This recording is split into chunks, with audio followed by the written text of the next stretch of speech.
Hi there. Welcome to Mrin Talks, my vlog, where I take you through the steps of investing. In vlog 31, I'm talking about investments for an 8 to 10 year period. In the last few vlogs, I've been talking about the investments that are available for various time frames and how you can figure out which is the right one for you for that particular period. So we covered investments that you can do for 1 year, 3 to 5 years, 5 to 7 years, and today we're talking about slightly longer term investments, which are 8 to 10 years. Now, very few people actually plan 10-year investments. I've seen a lot of people who say that I want to save for 10 years, but they actually never get around to doing it. And one of the biggest mistakes people do when they're planning for 10-year investments is to actually do shorter term investments and keep renewing them. So, for example, invest in 5 year fixed deposit and then renew it after 5 years. But what's the risk out there? I'm sure many of you have gone through this. Of course, the risk out there is that reinvestment risk. So you signed on for a fixed deposit, let's say at an 8 or 9% rate, and after 5 years, you're signing on at a 6% rate. That's reinvestment risk for you. Of course, fixed deposits are also not tax efficient, and that goes for company deposits as well. So, certainly, those are out of the way. Other than that, there are endowment and ULIP schemes available. Again, within the insurance schemes, I find that people tend to sign up for a 10-year plan with a 1 or 2 year payment. Normally, what I find a lot that happens is that in many cases, the premium is actually more than 20% of the sum assured. And because of that, the returns that you get from the insurance over a 10-year period are going to be taxable. Not to mention that in any case, returns from most of the investment linked policies do not go more than 4 to 5%. So, with fixed deposits out, with investment linked insurance like money back, whole life, or ULIP or endowment out, the options that you have are, of course, debt funds and equity funds. In the debt funds, if you're looking from a long term perspective, you do have gilt funds available. You have dynamic bond funds available. You have income funds or bond funds as they are known, or long duration bond funds as they are known, available as well. Now, typically, long duration bond funds or gilt funds would invest in government securities.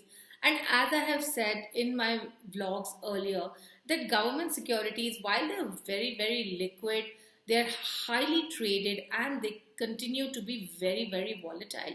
I mean, in the last couple of weeks, suddenly government security yields have gone up by 0.4%, and that means that the prices have actually fallen.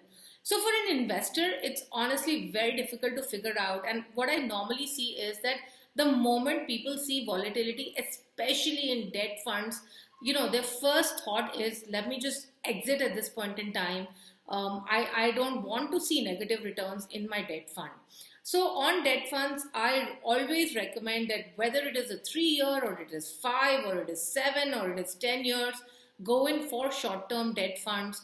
The risk adjusted returns that you get in short term debt funds are way better than what you get in any of the other categories, which could be gilt fund, dynamic bond fund, medium to long duration funds, or long duration funds. So, why take higher risk when the actual higher return is not going to be much higher?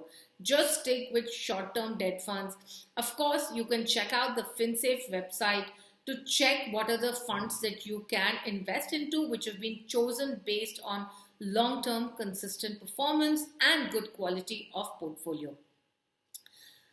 Equities is another option, certainly. And I know that there are some of you who are saying, why equities? I mean, 7 year SIP returns are not looking great, so why would I want to do equities? Well, certainly over 10-year periods, it has been proven that equities do not give negative returns. And I hope that that still continues to hold in the years to come. But I'm a firm believer of investing in equities for a 10-year period. Again, you can go for multi-cap funds, you can go for mid-cap funds, depending upon your risk profile. You want to take higher risk, go for mid-cap. You want to play it a little safer, go in for multi-cap. You want to play it even more safer, you could go in for balance funds. I did talk about balance funds in the last vlog, so you might just want to go and check out the previous vlog if you haven't seen what I've spoken on balance funds. Now, strictly for any 10-year investment, it's not like you need to choose only one investment. You could choose a combination of investments. You could decide to have a percentage in debt funds, a percentage in equity funds. And how can we forget about gold? Yes, of course, gold is another investment that's available for a 10-year period.